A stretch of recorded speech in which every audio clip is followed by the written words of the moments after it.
It's the morning, YouTube. Well, it's morning for me. Anyways, morning. As you can see, I have not almost finished emptying this out. It's pretty good though. Just a last little bit. Oh mate, it smells. It humdings. But hey, that's life. That's the price you pay when you get for stinky seaweed. Anyways, let's start while we're here. Let's talk about while we're here.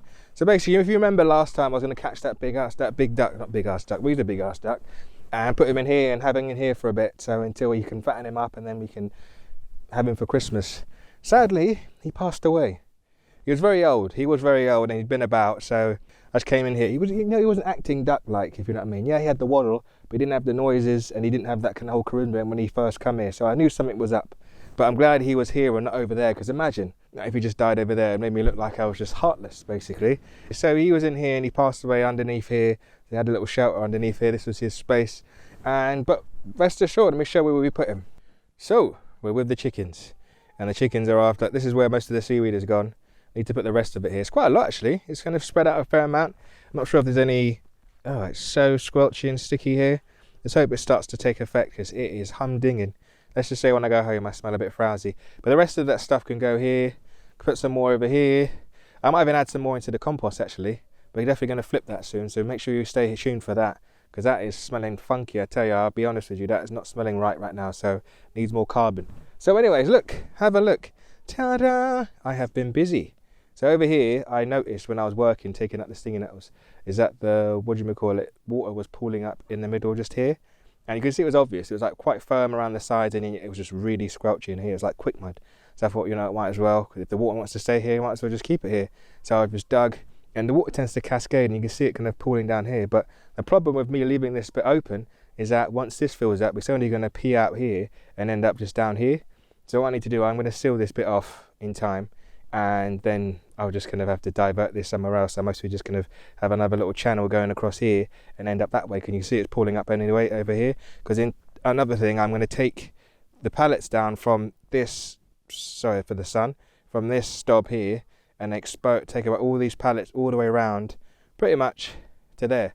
Then this whole bit will be open for the chickens in a bit, and I will sort something out. I've told you already, sort something out over there, but I'll take away these pallets so then they can run around and do what they need to do, and then I can like maybe extend a little garden. Now I don't know yet, it's just all up in the air. But yeah, I thought why not? I'm supposed to be doing other stuff with the croft, but this took me about what, good maybe 5 hours to do, maybe less than that.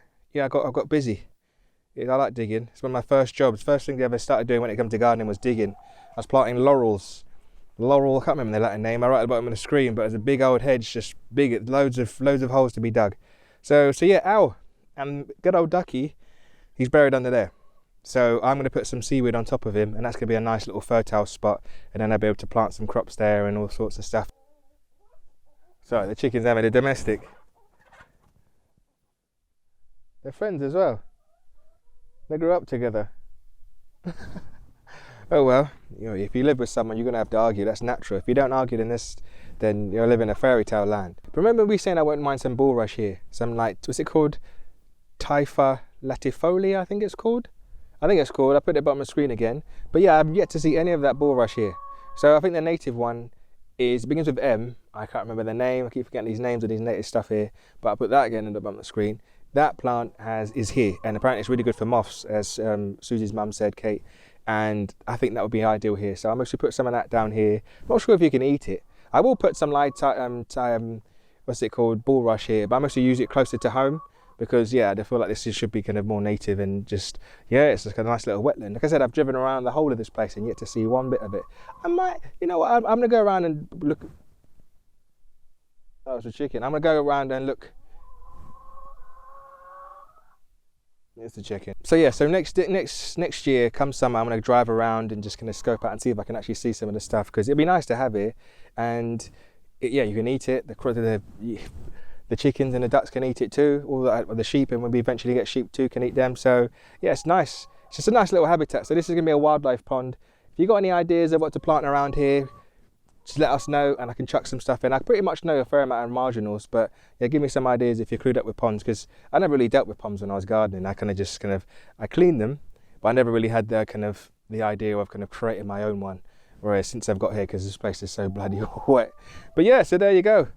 A little wildlife pond, or a little or you could call it a little irrigation store. Like water, it's nice to have water drain off your land, but if you can harbour it without having big ass IBCs everywhere, why not, innit? So there you go, guys. Just a little update there, just a little kind of insight. And the guinea fowls are doing well. They're over there, they're having a whale of a time. They're kind of venturing out a bit more. They're going to get a bit more confident. Funny enough, I came here today and 4 of them were in here. So they're flapping around, just making a menace, being a menace and all sorts and stuff. So be sure to come back, because I've got to flip that compost over there. It needs to be flipped soon. And this, I've just erected this. Let me come around this way because you can't really see the joys of the sun. I'm not complaining because it's warm. I actually can feel the warmth. It's not like a fridge light, but have a look. So I've erected these pallets, and the reason why I put these pallets here with the chicken wire is because I'm on a slope, and I've had to kind of rectify and adjust accordingly for when I flip, because when I do flip and I haven't got the pallets, it just cascades and they scratch it all the way downhill to the point where it ends up at the coop, and there's lovely soil down there. Believe it or not, remember that compost video? If you haven't seen it, click top right of the screen, but there's a compost video.